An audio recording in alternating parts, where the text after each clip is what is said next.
Saturday, this brother comes out, drops another 30, 31 with a triple-double, and now finally we hearing, well, Kawhi Leonard may spend some time guarding him. Well, duh, where the hell you been?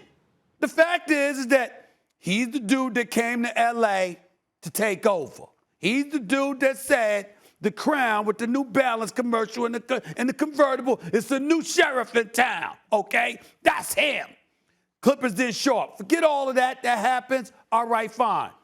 We look at Paul George and Kawhi Leonard as stars in this league, and Kawhi Leonard is a superstar in this league, not just because of what they do offensively, because they play on both ends of the floor. Paul George can lock you down. We've seen him do it. All right, Kawhi Leonard can lock you down. We damn sure have seen him do it. But against Luka Doncic, the brother giving it to them. And we all know what Dallas is without him. Why would you not prioritize stopping that brother? I'm sorry.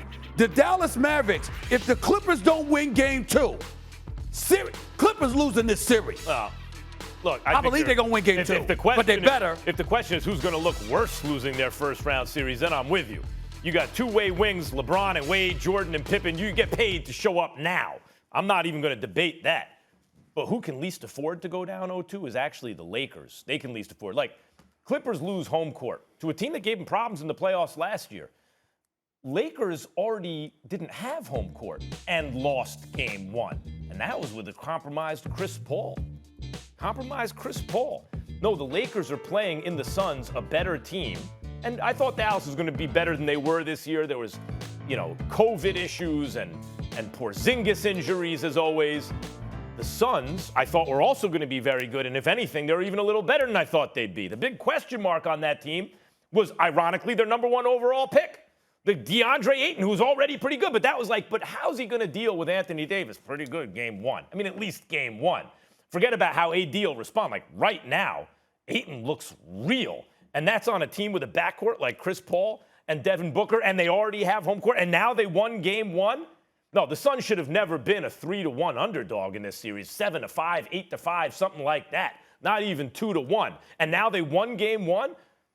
Clippers will look worse if they lose to the Mavs, but the Lakers can less afford to go down 0-2 to a higher-seeded team and a better opponent than the Clippers are facing. You know what? You know what's crazy, Max, is that I'm down here in Austin, Texas, right? And I was down here for an AAU tournament coaching my son.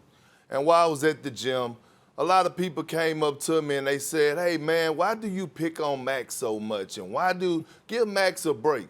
And then you come on here talking like this, and I can't help myself.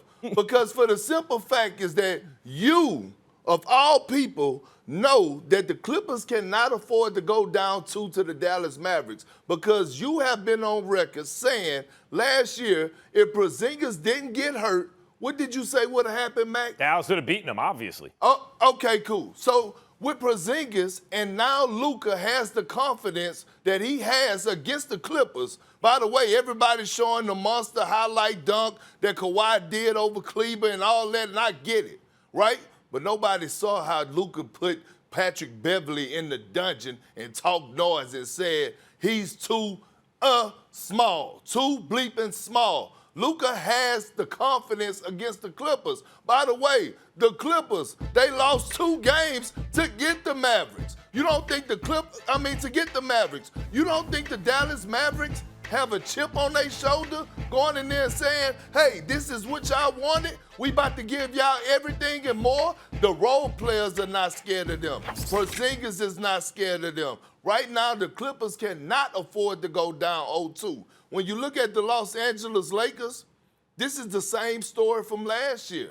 They went down to Portland. They was down game 1. We criticized Anthony Davis. What did he do the rest of the series? He came out and dominated in great fashion. We watched the Lakers do it in the second round against the Rockets when he was going against P.J. Tucker, and everybody was saying, how is P.J. Tucker at 6'5", 6'6", handling AD? He got to dominate the paint. The rest was history in that series. So, look, I'm not worried about LeBron James and the Los Angeles Lakers against the Suns, especially with a not healthy Chris Paul. I am worried, and everyone should be worried about the Los Angeles Clippers against this Dallas Mavericks team. First of all, Perk, first of all, the Dallas Mavericks team that was unfortunate, had bad luck not getting by the Clippers last year was because of a Porzingis injury. But before that, Porzingis had been coming on. This Porzingis is not that Porzingis. That Porzingis was a better version and made the difference. Luka Doncic is always confident. What do you think? He's going to go into a series not confident? He's always confident. He's always a killer. But he doesn't have the same help from Porzingis, at least going into the series, that he had last year. And meantime, what you're not, yes, Chris Paul is compromised, but you, as much as anyone, have been banging the drum about the effect he'll have on DeAndre Ayton. Looks good so far.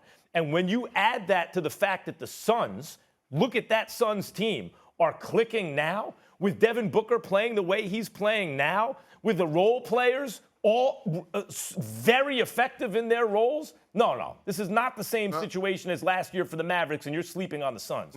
Max, and you real quick, Stephen A., and you're sleeping on the Dallas Mavericks role players because Bronson is an underrated guy that comes in and give you work. Kleber could play the game of basketball. Kleber? And by the way, the last couple weeks or the last month of the regular season, Tim Hardaway Jr. was averaging around 20 points a game. He had a monster game against the Clippers. No one is afraid of them. You remember Stephen A., everybody was talking about the Rough Riders last season and how they just be bullying people. Nobody's scared of that. Nobody believes that no more, Max. This is why I'm saying the Clippers cannot go down 0-2 because this is like a baby rivalry.